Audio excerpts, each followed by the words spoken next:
Hola, ¿qué tal amigos? ¿Cómo están? Pues bueno, ya me conoces, soy el licenciado Isaac López Medina y el día de hoy tenemos un tema muy interesante. Es un complemento de un programa que habíamos tenido con mi querido amigo Camilo Andrés Arciniaga Rojas desde Colombia y del cual, pues bueno, venimos a hablar del tema de su libro de protección jurídica de base de datos y derecho sui generis. ¿Y por qué? Porque México está teniendo también un cambio de tema de información, de datos biométricos, de la llave MX, y me da un gusto presentar a mi querido maestro Camilo Arciniaga. Maestro, ¿cómo estás? Isaac, una feliz tarde. Gracias por la invitación. Feliz de compartir contigo y todos ustedes este espacio. Ok, perfecto. Pues fíjate que me da mucho gusto el tema de tenerte y conocerte de forma personal, Máster. Muchas gracias. Hace unas semanas tuve la oportunidad de estar en este jueves de en vivo, donde hablamos de los datos personales, la Ujú. obtención, cómo lo estaban manejando en Colombia, de donde eres, pero también me gustaría para empezar, si me pudieras, a toda la audiencia que nos está viendo, que nos pudieras hablar de un poquito de ti y Claro por que qué sí. motivo te dio por escribir este libro de protección jurídica de la base de datos. Muchas gracias, Isaac, por supuesto. Pues les cuento, como tú comentas, pues soy colombiano, abogado con aproximadamente 20 años de ejercicio entre el sector público y el sector privado, con una maestría de la Universidad de Salamanca en Derecho Privado. Y en ese aprendizaje, en esa experiencia, estuve vinculado a temas con esa universidad sobre investigación de protección de datos. Me interesé mucho por el tema, conociendo desde la directiva europea hasta cómo yo lo podía aplicar para nuestros países, para Latinoamérica, qué teníamos, qué nos faltaba. Y de ahí surgió la idea, de ahí surgió el interés, más de una necesidad o un vacío jurídico que yo veía que teníamos en nuestras legislaciones. Y sobre ese entendido, pues mi investigación se dedicó al tema. Pues muy interesante, hermano. Fíjate que hace unas semanas que estuviste también conmigo en el programa de Jueves de en Vivo, pues abordamos el tema de la base de datos. No tuvimos la oportunidad de ver tu obra y la verdad es que está muy interesante porque efectivamente vienes a dar datos duros, vienes a hablar esta comparativa de los datos de cómo se manejan en Europa y pues tenemos en México un tema de el manejo de datos. Ajá. Tenemos el manejo de datos, pero también con un apartado de datos biométricos. Correcto. Yo creo que estás tú enterado también de lo que está sucediendo en México, Sí. qué es lo que requerimos, pero lo importante, hermano, es entender cómo cada uno de nosotros vamos protegiendo nuestra base de datos, Ujú. cómo vamos proporcionándolos, porque la vez que te tuve en el programa, pues hablamos de que somos muy laxos para entregar todo tipo de datos. Sí. Cuando nos lo pide el gobierno, ahí nos ponemos así como en espera o a Sí. la defensiva, Sí. pero no sea una aplicación porque estamos dando toda la información. Lo hacemos sin pensarlo. Lo hacemos sin pensarlo. Se ha venido creando algún tipo de conciencia en México bajo la óptica de una ley federal que ya ha introducido en la legislación mexicana algún tipo de directiva, como en casi todo el mundo, pero como tú lo dices, si estatalmente a mí me piden un dato, yo soy más celoso con mi información. Pero en el afán del día a día, si me lo pide una herramienta digital, pues ¿Se lo lo doy? hago porque de otra forma pues no la podría utilizar y pues el afán del día a día hace que nosotros o la mayoría de las personas de un aval inmediato sin pensar en las consecuencias de yo no voy a leer unos términos y condiciones, no sé para qué lo van a utilizar, cuál va a ser la finalidad y simplemente los utilizo cuando lo necesito, sin ningún afán de pensar cuál va a ser la consecuencia de la utilización indebida de esos datos. Pues está muy interesante, hermano, porque estamos entrando a un mundo digital, a una base de datos que crece día a día, que vamos proporcionando datos biométricos como la huella, que yo creo que esa la tenemos desde hace 2 siglos o un siglo, pero tenemos la lectura del iris. Me comentabas hace el día del programa que se van perfeccionando muchos datos donde ya vemos un tema futurista. ¿Y dónde quedan esos datos? ¿Quién los protege? ¿Dónde podemos llegar? Hablábamos también que en México pues existe esta ley general de protección de datos en posesión de particulares, como la del Estado. Pero ¿quién nos garantiza? Y si me pudieras hablar, hermano, de qué es lo que está sucediendo en Colombia, si hay un cierto control, si podemos tener esa esperanza de 2 países hermanos en poder tener este resguardo de nuestros datos, o si México, por la cultura, por el número de habitantes, podemos estar en otro riesgo. Yo siento que tenemos legislaciones muy similares en el tema. Los esfuerzos tanto de México como de Colombia han avanzado significativamente, pero existen muchísimas oportunidades de mejora para ambos países. Tú nombrabas el tema del reconocimiento de iris, el tema de las huellas. Hoy en día, inclusive se puede individualizar la identificación de una persona a través de tu disposición de las venas. Oh. Por ejemplo, una cerradura electrónica puede leer cómo están dispuestas tus venas y de acuerdo a eso identificar un patrón para identificar que tú eres Isaac o yo soy Camilo. Entonces, la tecnología avanza a tal ritmo que existen muchos patrones de datos biométricos que hace 10, 20 años hubiera sido imposible imaginarlos, y hoy en día existen demasiadas formas de identificarte a ti, ya no con tu documento de identidad, sino inclusive, como te cuento, hasta con tu disposición de cómo están tus venas distribuidas. Esos son avances tecnológicos. Por ejemplo, en algunas cerraduras electrónicas, algunas empresas de tecnología tienen esa identificación porque esa disposición de venas también es única, ¿sí? Entonces, la tecnología avanza a un ritmo y el derecho nunca va a ir al ritmo de la tecnología, pero en lo posible tenemos que ir avanzando a una línea de proteger de manera uniforme los datos para todas las personas, ¿sí? Fíjate que, hermano, no sé si te acuerdes que te comenté en el programa que el gobierno México actual con la presidenta Claudia Sheinbaum tiene 2 o 3 proyectos. Uno, la ley de simplificación, que esto quiere decir que el gobierno debe de tener tus datos más generales para que si tú vas a hacer un trámite en alguna otra dependencia, ya no requieras llevar otra vez tu identificación, tu INE, tu acta de nacimiento. Sino una llave, ¿no? Una llave, exactamente, que ya dice dónde están tus datos. Ese es como primero, como ley de simplificación.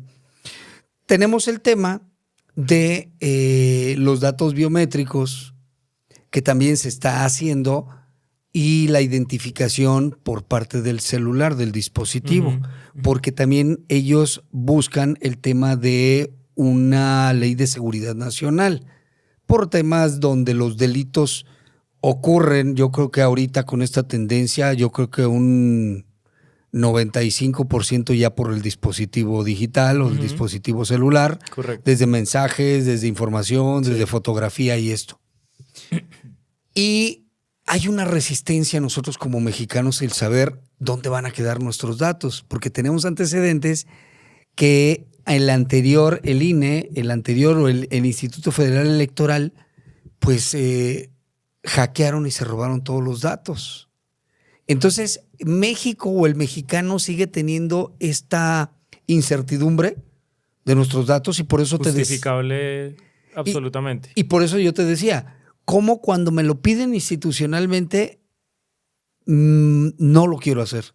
Pero donde me lo pida una aplicación o una red social o unas cuestiones, a veces lo aportamos por allá sin saber tú lo comentaste en el programa pasado, ¿quién guarda o quién resguarda esta información? Muy importante, ahí hay dos temas trascendentales y uno es, México tiene una gran oportunidad de mejora en el sentido de que no existe un registro nacional de las bases de datos. No hay una base unificada estatal que me permita como ciudadano conocer a dónde van a parar mis datos. A diferencia de Colombia, que existe la RNBD, que es el Registro Nacional de Bases de Datos, sobre las cuales todas las empresas privadas y las entidades públicas deben hacer un reporte semestral de yo tengo esta base de datos, en esta base de datos tengo contenida esta información y bajo un formato técnico específico, yo a usted regulador se lo reporto para que usted lo custodie y proteja los derechos que están de esas personas en esa información. Entonces, eso como primera medida. Y como segunda medida, ¿cuál es la explicación para que los ciudadanos piensen dos veces si le entregan un dato al Estado, pero nunca piensen si se lo voy a dar a una herramienta digital? La primera explicación es que tenemos todavía mucha desconfianza de los entes públicos. En las instituciones. En las instituciones, en el sistema.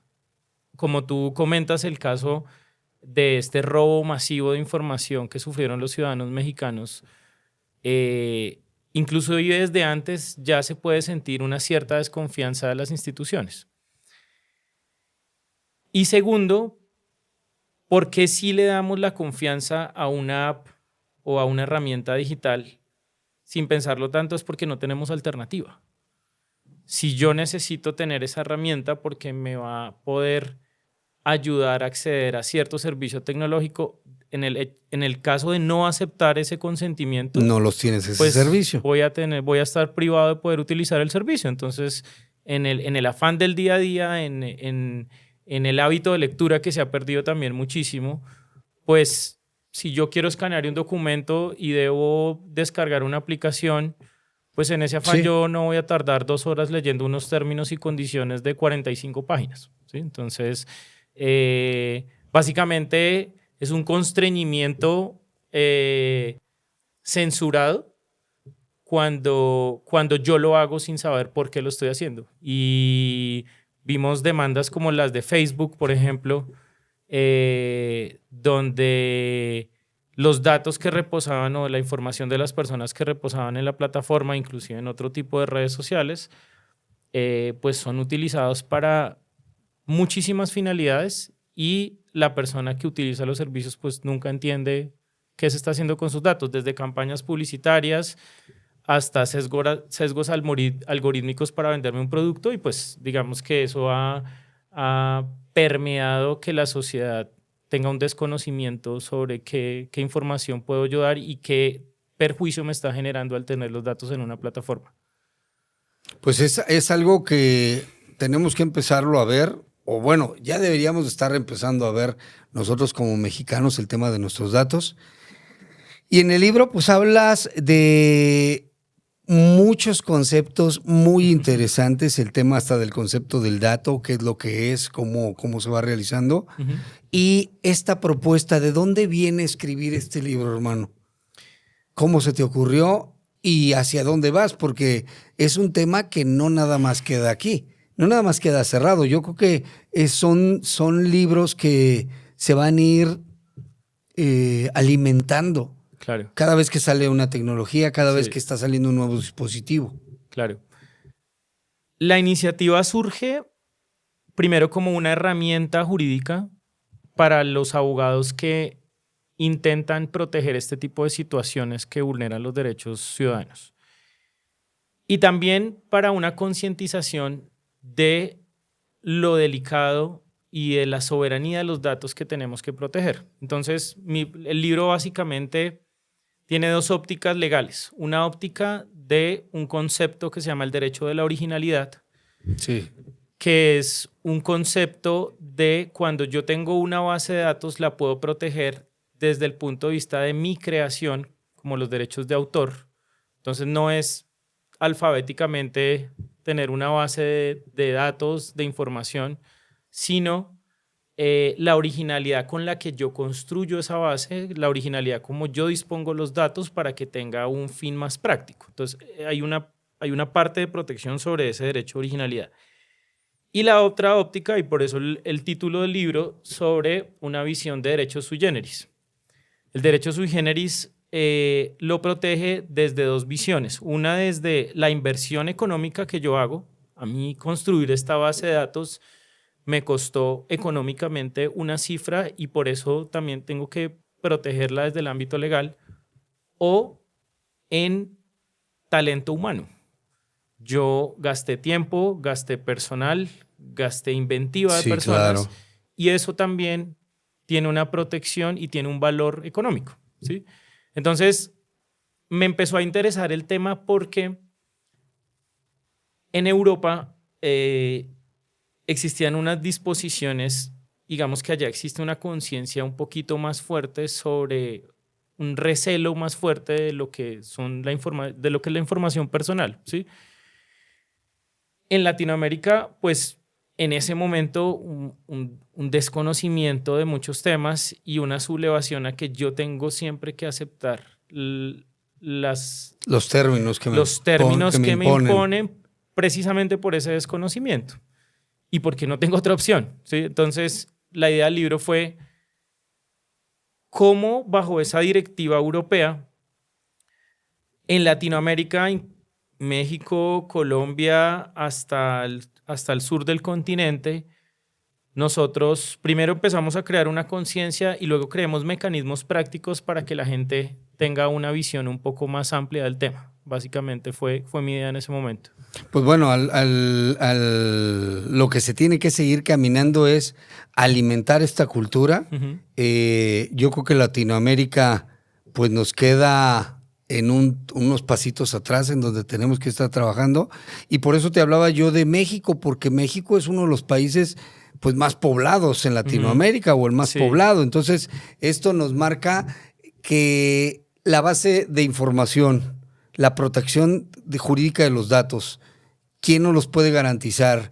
Tenemos, ya lo comentaste tú, una regulación muy similar a la de Colombia, pero tendremos la efectividad de hacerlo y esto es una parte donde el ciudadano pues se queda, ¿no? Se queda claro. con este sabor de van a utilizar, no los van a utilizar.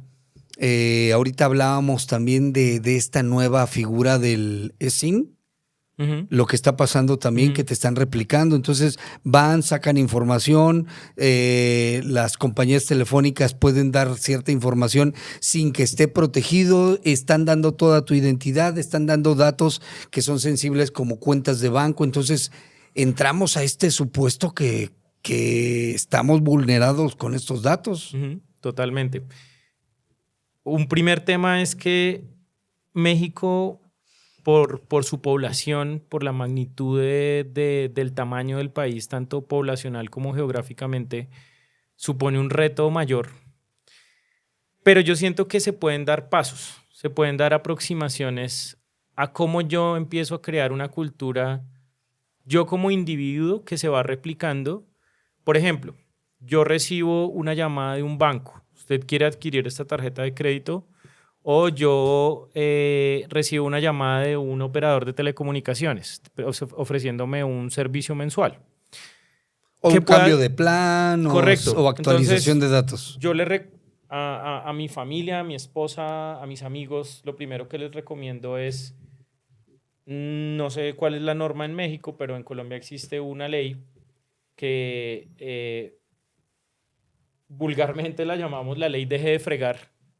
Es yo como ciudadano le digo a las entidades, usted me puede contactar de lunes a miércoles o solo los jueves o solo O los hasta viernes, las lo que 2 de el la tarde. ciudadano, exacto, con los horarios incluidos. A mí no me llame los domingos, no me llame los sábados, y entre semana no me llame después de las 6 de la tarde, por ejemplo. Cuando yo recibo esa llamada y le digo a la operadora, en base a la ley 2300, quiero decirle a usted que no me vuelva a llamar en este horario sino en esta franja horaria y no quiero que me llame por teléfono, sino sea a través de un mensaje de texto o a través de mi correo electrónico, el medio o el canal que yo elija. Ese primer paso ya le pone un freno al autoritarismo de que a mí me pueden llamar a la hora que quieran. Y otro tema, y la gente cuando tiene un detrimento económico ha sido más consciente de eso, el tema de ciberseguridad. Entonces, a través de modalidades como el phishing, pues vemos que los datos son usurpados solo con yo oprimir un link determinado, y eso ocasiona que un ciberdelincuente pues pueda ingresar absolutamente a todo mi historial crediticio, a tu mis identidad cuentas, también. a mi identidad. Entonces creo que cuando empezamos a replicar socialmente que existen derechos para proteger ese tipo de situaciones, cada grano de arena va contando al punto de decir, tanto para el Estado como para las empresas privadas que tienen una forma, digamos, un mecanismo para que los ciudadanos se defiendan, ¿sí? Es importantísimo, y cuando uno habla con las personas en la calle, no importa que sean abogados, esto es para todas las personas, la gente ya va conociendo qué mecanismos tiene. Oiga, usted no me puede llamar a esta hora, usted no me puede ofrecer este producto a través de este canal. Y cuando vamos replicando ese ejercicio, pues ya una empresa, con el fin de evitar una sanción, pues ya lo piensa 2 veces antes de hacerlo. No, y encuentras este ejercicio eco, donde si yo veo que a ti, mi querido maestro Camilo, tú me muestras el camino de poner esta reducción o esta franja horaria, pues lo pueden hacer. En México creo que no existe, todavía no existe este tema, no se ha diseñado todavía. Pues te pueden hablar de números que no están registrados, que son fuera de tu zona de telefonía. Entonces todavía se pierde eso. De repente tú puedes bloquear 3, 4, 5, 6, 7, 10 números y te va a llegar uno porque quieres contestar y no sabes si es un cliente, si es un proveedor, si es esto, y vas a caer con esa llamada. Claro. Igual, en caso de que México todavía no tenga ese mecanismo, hay un ejercicio muy simple, y es cuando a mí me llaman, lo primero que decir un ciudadano es: ¿usted cómo tiene mi teléfono? Ese simple ejercicio hace que la operadora se resbale y diga, pues no sé, me lo pasaron. Ya no te pueden contestar, es que es la base que me dio el banco o me dio el operador. No, quiero que me diga dónde tiene mi teléfono y qué le da derecho a usted de llamarme a ofrecerme un producto. Ese simple hecho, si no existe un mecanismo, hace que pues la persona que te llama ya tenga un escenario de... Sí, lo desarmas en tema argumentativo, ¿no? Exactamente. A lo mejor no existe este mecanismo dispositivo legal, pero el hecho de ejercitar esta acción de a ver quién te dio mis datos... Y entramos con que eso. esa carga de la prueba ahora me la tenga que decir la otra persona. Créeme que estos operadores pues están entrenados. Sin embargo, esa pregunta desarma totalmente a la persona que te pida los datos en un momento. Fíjate que el tema también de la extorsión por teléfono, pues entras con tema cultural donde lo primero que te impacta a ti como ciudadano es, hay algo urgente, el tono de voz, lo conoces porque, bueno, venimos de culturas hermanas como Colombia, México, Venezuela, donde pues el crimen organizado está al pie de los puntos, ¿no? Entonces, una distracción...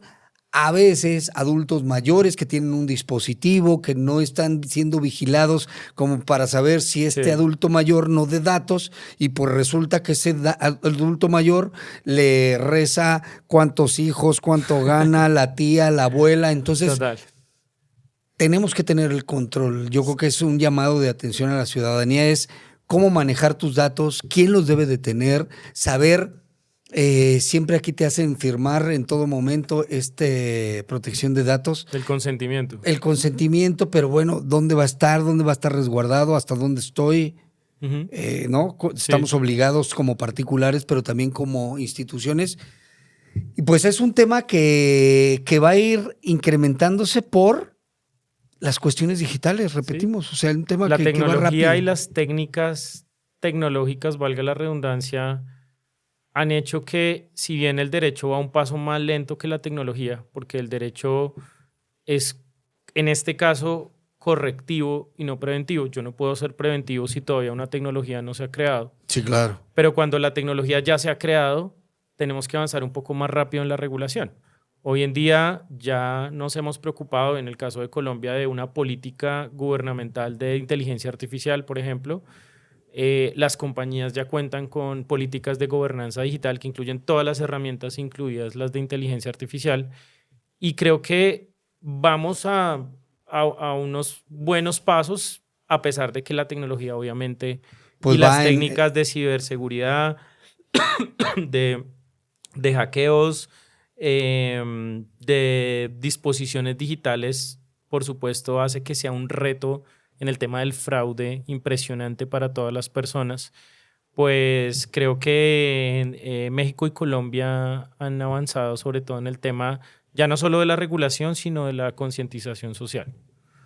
Pues fíjate que el tema es, tú lo acabas de comentar, la tecnología va en velocidad sónica, supersónica, y pues nosotros vamos todavía como en caballo, haciendo esa comparativa que no puede ser correctiva, sino que preventiva, sino que es correctiva. Entonces, eso pues nos marca una gran diferencia, pero sí es que los gobiernos, las instituciones, los particulares, pero también la ciudadanía, empezar a tener conciencia real, ¿no? Totalmente, totalmente, totalmente.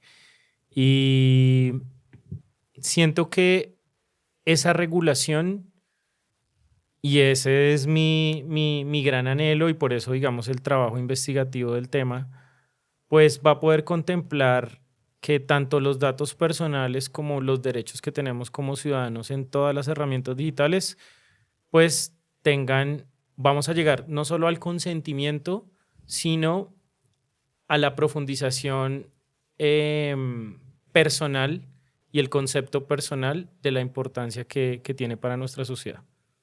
Pues muy interesante, hermano. Les repito, el maestro Camilo Andrés Arciniega Rojas, con el título Protección Jurídica de las Bases de Datos y Derecho sui generis. Sui generis, sí. Sui generis. ¿Dónde podemos encontrar el libro, hermano? Bueno, este ¿El libro físico está digital? Se puede pedir... es mío, pedir obviamente, porque ya me lo trajo el maestro. A través de la página web de la editorial Ibáñez. Se puede pedir incluso a países como México, en toda Latinoamérica, pagando el envío. Y pues en físico realmente solo se puede comprar directamente en Colombia. Ah, perfecto. Pues mira, para las personas que ya les interese, porque yo creo que el tema de esta obra, tenerla, estaba yo dando la información en los capítulos, cómo desarrollas, cómo entendemos el significado, los datos, los conceptos y hacia dónde vas, el modelo europeo que aquí lo estoy viendo. Pues es para todos los abogados que estemos en estas circunstancias o que tutelemos este tipo de cosas, es importante esta obra. Hermano, siempre le pido al invitado una reflexión. ¿Qué le dirías a la ciudadanía, a los abogados postulantes, a los funcionarios, con relación al tema de la protección jurídica de base de datos? Y aún más porque también sé que te dices a la tarea de ver lo que también nos está solicitando el gobierno, que pues bueno, ellos tienen una justificación que puede ser pragmática, que puede ser beneficiosa, pero también pues podemos caer en el tema de exponer nuestros datos. Pues a los abogados decirles que se documenten sobre las herramientas que tenemos para proteger a las personas en este tipo de derechos. Existen, como les comenté al comienzo de la charla, dos formas de hacerlo. En el ejercicio profesional es bastante práctico y bastante bonito. Y a las personas en general, mi reflexión es que los datos no son solo información. Los datos hacen parte de mi soberanía como ser humano. Entonces, de ahí la importancia de que tengamos mecanismos legales para protegerlos. Y que, bueno, no pueden estar pululando por todos los lados, ¿no? Correcto, correcto. Pues señores, muchísimas gracias. La verdad es que interesante este libro. Los invito a que lo busquen. Maestro, ¿tus redes sociales? A través de LinkedIn, pues Camilo Andrés Arciniega Rojas. Básicamente solo manejo esa red social. Ese es el canal. Perfecto. Y bueno, también aquí me pueden escribir en Isaac López Medina y les daremos toda la atención. Maestro, es un gusto tenerte aquí. Gracias, en Isaac. Persona y disfruta México. Muchas gracias, Isaac. Gracias a todos. Muchas gracias. Nos vemos la próxima. Gracias.